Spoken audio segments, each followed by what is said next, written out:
శ్రీమాత్రే నమః. మనకి తొందరలో శివరాత్రి వస్తోంది. కానీ ముందర శివరాత్రి పూజా విధానం తెలుసుకునే ముందు అసలు శివుడంటే ఎవరు? శివరాత్రి ఎలా వచ్చింది? శివరాత్రికి ఉపవాసం ఎలా ఉండాలి? జాగరణ ఎలా చేయాలి? అనే అంశాలు ఇప్పుడు మనం తెలుసుకుందాం.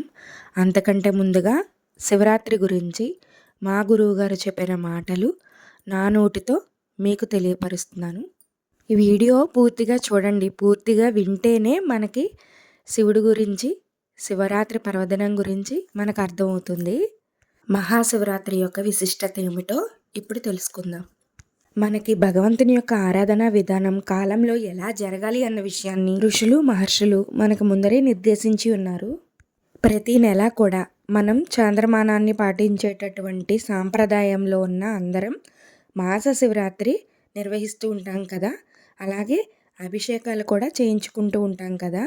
అలానే ఒక నెలలో చేసేటటువంటి శివరాత్రి మాస శివరాత్రి అయితే, ఒక సంవత్సర కాలంలో చేసేటటువంటి శివరాత్రి మహాశివరాత్రి అవుతుంది. ఇప్పుడు మనం మాస శివరాత్రి అంటే ఏంటో తెలుసుకుందాం. ప్రతి నెలలో కూడా కృష్ణపక్షంలో అమావాస్యకి ముందు వచ్చేటటువంటి చతుర్దశి అంటే అర్ధరాత్రి వరకు పూర్తిగా పరివ్యాప్తి అయి ఉంటే దానిని మాస శివరాత్రిగా పిలుస్తారు.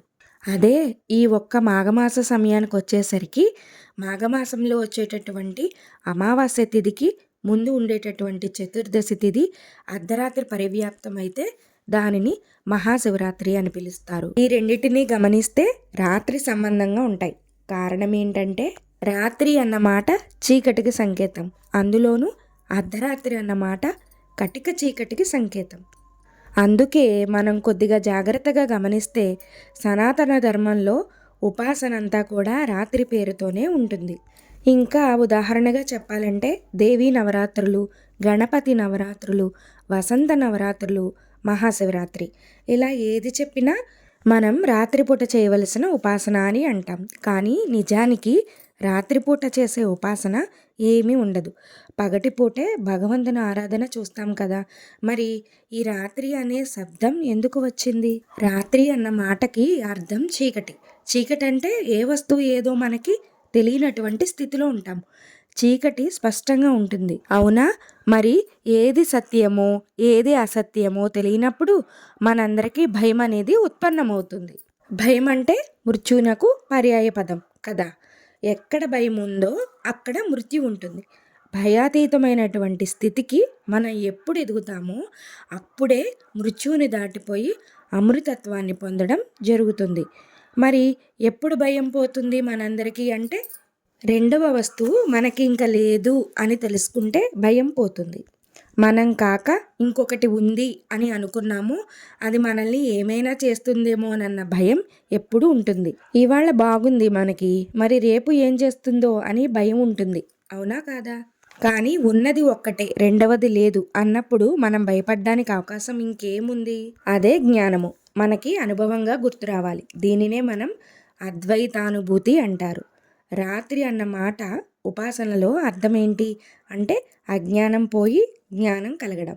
అందుకే సంవత్సరం మొత్తం మీద అర్ధరాత్రి వేళ భగవంతుని యొక్క స్వరూపములు ఆవిర్భవించినవి. అటువంటి తిథులు ప్రధానంగా రెండు వస్తాయి మనకి. శ్రావణ మాసంలో బహుళ పక్షంలో అష్టమి తిథి నాటి శ్రీకృష్ణ భగవానుడి యొక్క అవతార తిథి. మరి ఎందుకు ఈయన ఈ మాసంలోనే పుట్టాలి అంటే ఏంటి అంటే, శ్రావణ మాసం బహుళ పక్షంలో వస్తుంది. దక్షిణాయనం దేవతలందరికీ రాత్రి, అలాగే బహుళపక్షం అంటే పితృదేవతలందరికీ రాత్రి. శ్రావణమాసం అంతా నల్లటి మబ్బులతో ఉంటుంది కాబట్టి ప్రకృతి పరంగా రాత్రి. మనుష్య ప్రపంచానికి అర్ధరాత్రి కాబట్టి అందరికీ రాత్రి. అజ్ఞాన వ్యవస్థలో సమస్త లోకములున్నప్పుడు భగవద్గీతను జగద్గురువై అందించి జ్ఞానబోధ చేయడానికి వెలుగులా ఆయన అర్ధరాత్రి వేళ శ్రీకృష్ణ భగవానుడు జగద్గురువులా ఆవిర్భవించాడు. ఇక్కడ నుండి 6 నెలలు లెక్కపెట్టి చూస్తే శ్రావణమాసం కృష్ణపక్షంలో కృష్ణాష్టమి వస్తుంది. శ్రావణమాసం తర్వాత శ్రావణమాసం భాద్రపదం, ఆశ్వీజం, కార్తీకం, మార్గశిరం, పుష్యం, మళ్ళీ మాఘమాసం 6 నెలలు. మళ్ళీ 6 నెలలు వచ్చేసరికి బహుళ పక్షంలో అమావాస్య తిథికి ఉండేటటువంటి చతుర్దశి అర్ధరాత్రి వేళ లింగోద్భవం అవుతుంది. జ్యోతిర్లింగం కూడా పుడుతుంది. ఈ జ్యోతిర్లింగం పుట్టినటువంటి కాలాన్ని మహాశివరాత్రి అని పిలుస్తారు. మనం జాగ్రత్తగా పరిశీలన చేస్తే శ్రావణ మాసంలో వచ్చిన కృష్ణాష్టమి నాడు శ్రీకృష్ణ భగవానుడు కరచరణాదులతో వచ్చాడు. 6 నెలలు అయిన తర్వాత కరచరణాదులు లేవు, కానీ రూపం లేకుండా మాత్రం లేదు, లింగ రూపం ఉంది. అందుకే అరూపరూపి అని కూడా పిలుస్తారు. లింగోద్భవ సమయానికి మహాశివుడికి చేతులు కాళ్ళు ఉండవు కనుక అరూపరూపి లింగ స్వరూపం అని కూడా పిలుస్తారు. చతుర్దశి తిథిలో ఈ మహాశివరాత్రిని జరుపుకుంటారు. ఈ సమయంలోనే లింగోద్భవం అయ్యింది. ఈ జ్యోతిర్లింగం పాతాళం కన్నా అడుగుకి, అంతరిక్షం కన్నా పైకి మొత్తం పరివ్యాప్తమై ఉంటుంది. దాని యొక్క అడుగు తెలుసుకోవడం కుదరదు, దానిపైన కూడా తెలుసుకోవడం కుదరదు. ఈ జ్యోతిర్లింగం అంతటా నిండిపోయి ఉంది. జ్యోతి స్వరూపంగా వచ్చింది. అర్ధరాత్రి వేళ పుట్టింది కాబట్టి చీకటిని పోగొడుతుంది. ఇప్పుడు చూడండి, దూరంగా ఒక వస్తువు ఉందనుకోండి, ఆ వస్తువు మనకి కనపడదు. కానీ దూరంగా ఒక జ్యోతి వెలుగుతోందనుకోండి, దీపం వైపుకు మనం ఆకర్షితులు అవుతాం. అలాగే మనమందరం అజ్ఞానం అనే చీకటిలో ఉండగా మనమందరికీ కూడా జ్ఞానజ్యోతిని అందించడానికి ఆ జ్యోతి పాతాళలోకం నుండి బ్రహ్మాండం వరకు పెరిగిపోయి జ్యోతిర్లింగంగా ఏర్పడింది.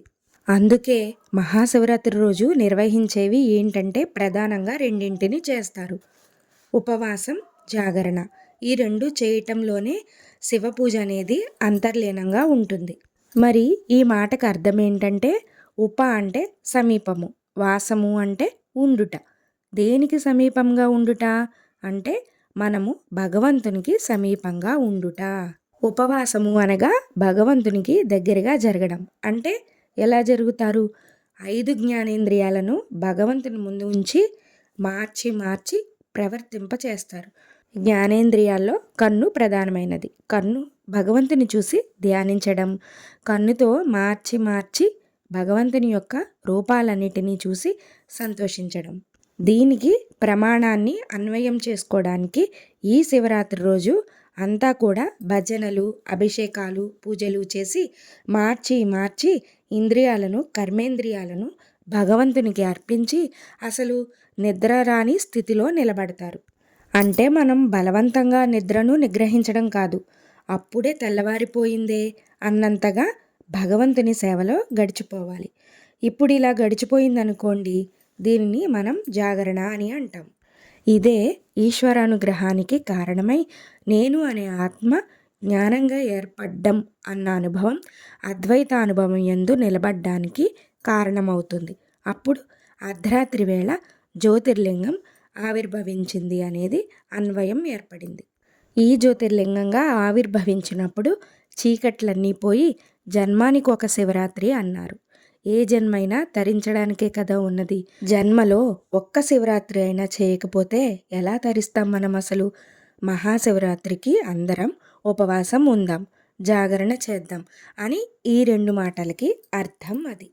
ఇప్పుడు ఈ 2 చేసేటప్పుడు ఎవరికి ఎంత శక్తి ఉందో అంత శక్తితోనే మనకి భక్తి అనేది ముడిపడుతుంది. మహాశివరాత్రి పరమ పుణ్యప్రదమైన కాలం. ఈ కాలం పరిపూర్ణమైన శివానుగ్రహాన్ని పొందే కాలం. మరి మనం బ్రహ్మ ముహూర్తంలోనే ఎందుకు చేయాలి? మధ్యాహ్నం 3 గంటలకు ఎందుకు చేయకూడదు అంటే, అమ్మవారి యొక్క అనుగ్రహ తరంగములు వాతావరణం అంతా వ్యాపించి ఉంటాయి. ఆ సమయంలో ధ్యానం చేయటం, పూజ చేయటం, ఇలా మనసు సాత్వికంగా నిలబడుతుంది. అందుకే తెల్లవారుజామున సమయం పూజకు నిర్దేశించబడింది. అలాగే మహాశివరాత్రి ఒక సంవత్సర కాలం అంతా ఒక రోజుగా మనం ప్రామాణంగా తీసుకుంటే అత్యంత పరిపూర్ణమైన దైవానుగ్రహాన్ని వెదజల్లేటటువంటి కాలం. అందుకని ఈ కాలాన్ని ఎవ్వరూ కూడా దుర్వినియోగం చేసుకోకుండా ఎవ్వరు శివానుగ్రహాన్ని పొందడానికి ప్రయత్నిస్తారో వాళ్ళందరూ కూడా ఈశ్వర కృపకు పాత్రులవుతారు. ఎవరెవరి శక్తిని అనుసరించి ఏం చేస్తారో దాన్ని ఈశ్వరుడు మనకి పూర్ణత్వాన్ని ఇచ్చి అనుగ్రహం చేసేటటువంటి కాలం. మన మనసులో ఉండవలసింది నిజంగా ఈ భక్తే. లోకాన్ని నడుపుతున్నాడు. రాత్రి పగళ్ళు ఆయన వల్ల ఏర్పడుతున్నాయి. ఈ భూమి ఆయన వల్ల తిరుగుతుంది. నక్షత్రాలు కూడా ఈయన వల్లే ఉన్నాయి. పంటలు, నీళ్లు, మనకు కావలసిన ఆహారం అంతా ఈయన వల్లే మనకు వస్తున్నాయి. నిజంగా ఇవన్నీ ఈశ్వర కృప వల్ల వచ్చినవి అని తెలుసుకుని బతకడం అనేది నిజమైన భక్తి. ఆ భక్తికి విత్తనం వేసి అంకురంగా బయటికి రావడానికి మనం అందరికీ యోగ్యమైన కాలం ఈ మహాశివరాత్రి కాలం. అందుకే ఈ కాలాన్ని మనం ఎవ్వరం దుర్వినియోగం చేసుకోకూడదు. అందుకే జన్మకో శివరాత్రి అనడంలో మనకి హెచ్చరిక ఏంటంటే, పరమ పుణ్యమైన కాలాన్ని మనం పాడు చేసుకోవద్దు. ఒక సంవత్సర కాలంలో మనం 364 రోజులు సంసారమనో పిల్లలనో మన కోసం మనం బతుకుతాం. మన కుటుంబంలో ఒకడు కదా ఉన్నాడు. వాడెవడు అంటే మనలో ఉన్న జీవుడు. ఆ జీవుడు ప్రాణాలు విడిస్తే ఇంకొక శరీరంలోకి ప్రవేశిస్తాడు. అప్పుడు కూడా భార్యాబిడ్డల్ని పోషించుకోవాలి. అంటే ధనం కావాలి కదా. ధనం కావాలి అంటే పుణ్యాన్ని పొందాలి కదా. పుణ్యాన్ని పొందితే అప్పుడు ఆహారం దొరుకుతుంది. ఆ పుణ్యానికి పరిపుష్టమైన యోగ్యమైన కాలము మహాశివరాత్రి. బాహ్యంలో శివానుగ్రహం చేత అందరం ఆనందంగా ఉండాలన్నా, లోపల జ్ఞానం పొందాలన్నా, మోక్షం పొందాలన్నా అన్నిటికీ యోగ్యమైన కాలం ఏంటంటే ఈ మహాశివరాత్రే. దీన్ని మనం ఎప్పుడు లౌకికానికి మనం వాడకూడదు. ఆ ఒక్కరోజు మన కొరకు వాడకూడదు. జగతః పితరౌ వందే పార్వతీ పరమేశ్వరో అంటారు మన మహాకవి కాళిదాస్ గారు. జగత్తుకే తల్లిదండ్రులైనటువంటి పార్వతీ పరమేశ్వరులతో శంకరులు లోకానికి జ్ఞానం ఇవ్వడానికి జ్యోతిర్లింగంగా ఆవిర్భవించినటువంటి రాత్రి ఈ మహాశివరాత్రి.